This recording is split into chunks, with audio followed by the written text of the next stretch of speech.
Ein großes Stück wird in Einzelteile zerlegt, damit das Puzzle neu zusammengesetzt werden kann.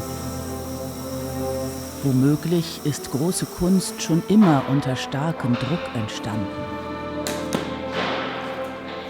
Avant-garde is always aggressive because the rigid system. Avant-garde rising when the system is rigid. If it's not rigid, there is no avant-garde. So that's always the case. The most suicidal art born in dictatorships, always, because there is no future, no perspective. And this kind of pressure against freedom of art is bigger and bigger everywhere. Die monumentalen Kulissen eines Filmsets werden zum Schauplatz der politischen Zerrissenheit einer vergangenen Ära. Time-wise, we are in the 70s, in the middle of 70s, 75, when Pasolini was shooting a movie called Salo. And first of all, I using the ready set made for Pasolini movie. And then, of course, again, I adding things. For instance, in second act, we have another location. We are in the Scarpius private space. Im Schicksal eines Regisseurs spiegelt sich der Konflikt des freien Geistes mit dem herrschenden Machtapparat. It's not really a biopic in that way. It is just a great and big inspiration by Pier Paolo Pasolini, who was a very provoking figure because he was like so religious, but he was a Marxist. He was like a gay, and he was in a big love with Callas. He's a true free mind. And I felt like we need to give him somehow some character. So I felt that would be good if the church scene is more on his shooting and how he's provoking the church. And we felt like that would be great if we just on the set of Salo, which is his most provoking movie, on a shooting day, and keep the 70s of Italy with the Red Brigades, with this Scarpia figure as a very oppressive power, and then we started to take it there.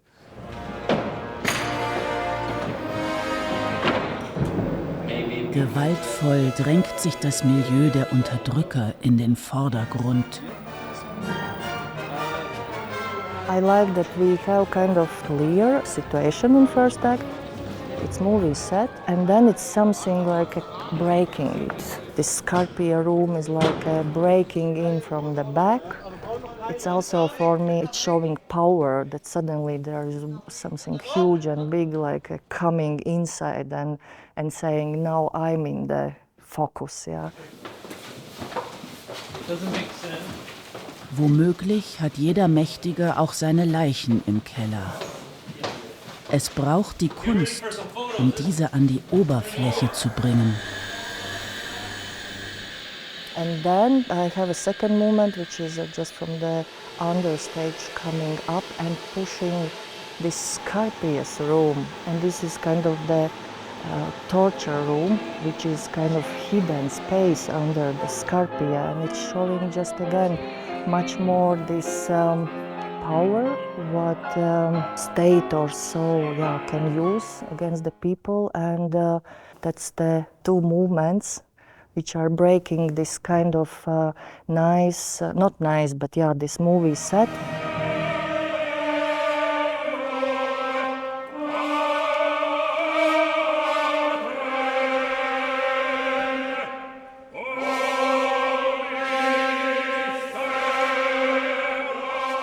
Doch der Freiheit der Kunst sind Grenzen gesetzt. Das System wehrt sich gegen die Störung der installierten Ordnung und schlägt zurück.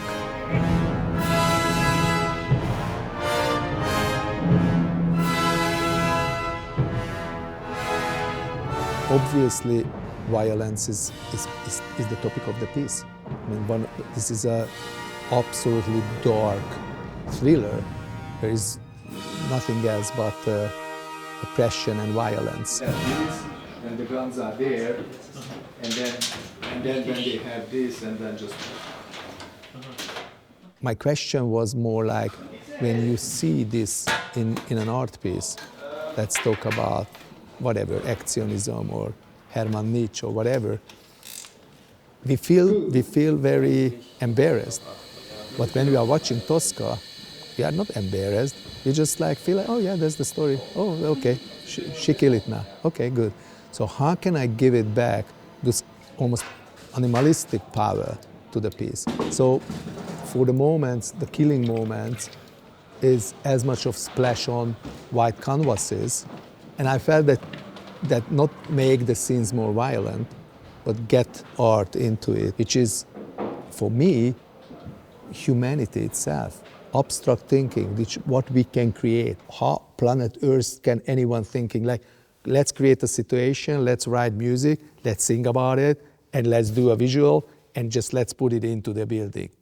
It's bizarre in every way, but that makes us human, that kind of thinking. Und so bleibt das romantische Bild eines Künstlers, der sich opfert, in der Hoffnung, dass die Gesellschaft an der Irritation wachsen kann.